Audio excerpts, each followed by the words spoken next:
we're almost there. The radiator is out, the AC condenser is out. You can see all the hoses are looking good. The engine mount is looking good, no damage. See, that's the AC line, everything is looking good.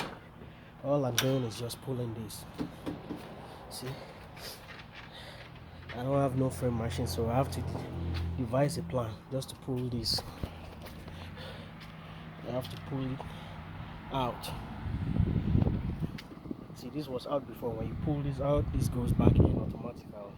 Even though I'm replacing this headlight, that side